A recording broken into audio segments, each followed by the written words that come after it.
All over this unhappy globe, there are heroic volunteers putting up a selfless battle on behalf of the wretched of the earth. But only one of these is considered to have invisible means of support, to be nothing less than a saint. What makes Teresa of Calcutta so divine?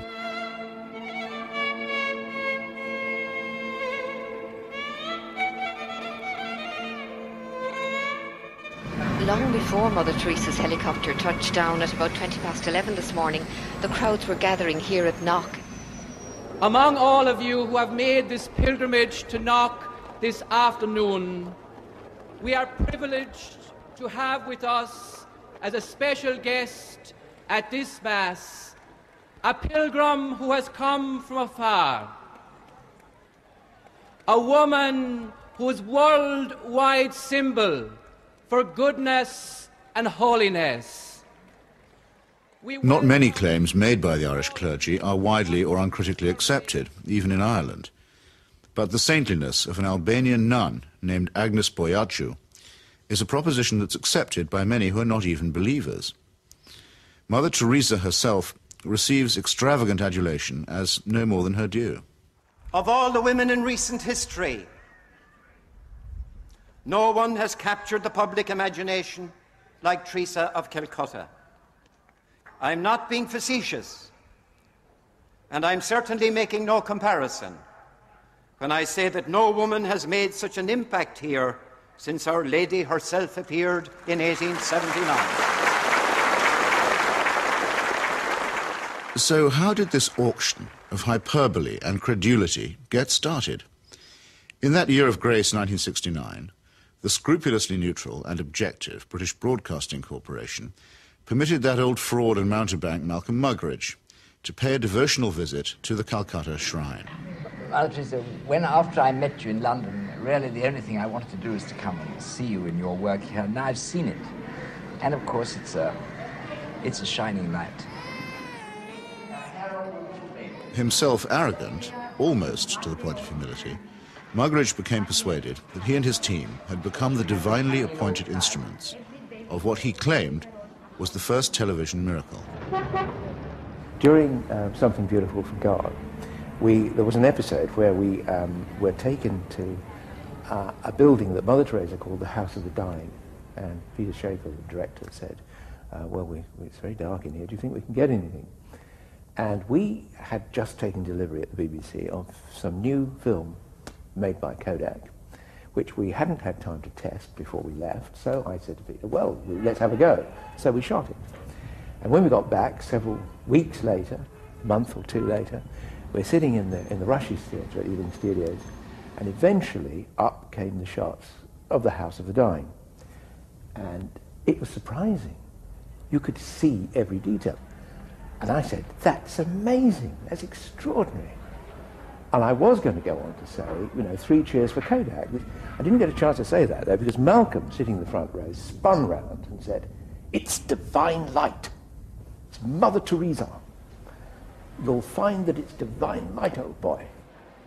And 3 or 4 days later, I found I was being phoned by journalists from London newspapers who were saying things like, we hear you've just come back from India with Malcolm Muggeridge, and you were the witness of a miracle.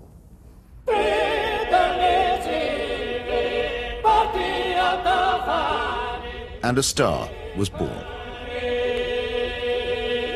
This profane marriage between tawdry media hype and medieval superstition gave birth to an icon which few have since had the poor taste to question. It's like you're actually seeing a living saint. Give a man a reputation as an early riser, said Mark Twain, and that man can sleep till noon. How does the reputation of Holy Mother Teresa look if, just for a moment, we switch off Malcolm Muggeridge's kindly light?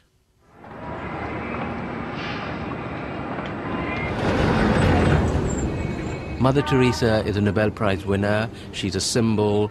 People in the West talk about her, so Indians adopt her at that level. The fact that what she does on the streets of Calcutta is really irrelevant to them. They couldn't care about it, and most of them don't even know. But Mother Teresa is the sort of figure you show to visitors. Mother Teresa's flagship institution is her home for the dying, a hospice which purportedly sweetens the last moments of otherwise destitute lives. My initial impression was of all the photographs and footage I've ever seen of Belsen and places like that, because all the patients had shaved heads. There are no chairs anywhere, there are just these stretcher beds, and they're like First World War stretcher beds. There's no garden, no yard even, no nothing.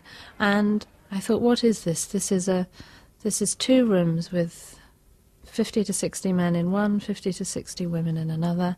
They're dying.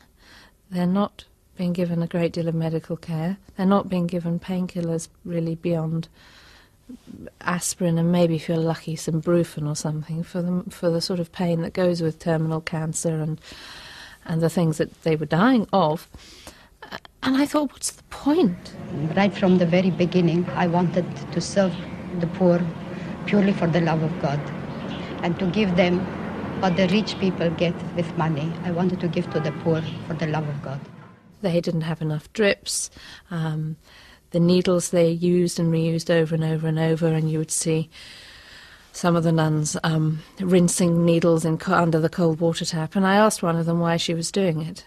And she said, well, to clean it. And I said, yes, but why are you not sterilising it? Why are you not boiling water and sterilising your needles? She says, there's no point. There's no time.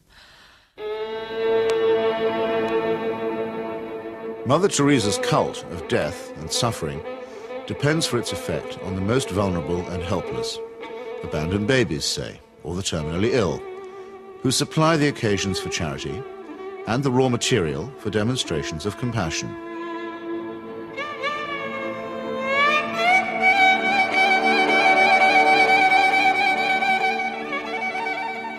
The first day I was there, when I'd finished working in the women's ward, I went and waited on the edge of the men's ward for my boyfriend, who was looking after a boy of 15 who was dying. And an American doctor told me that she had been trying to treat this boy and that he had a really relatively simple kidney complaint that had simply got worse and worse and worse because he hadn't had antibiotics, and he actually needed an operation.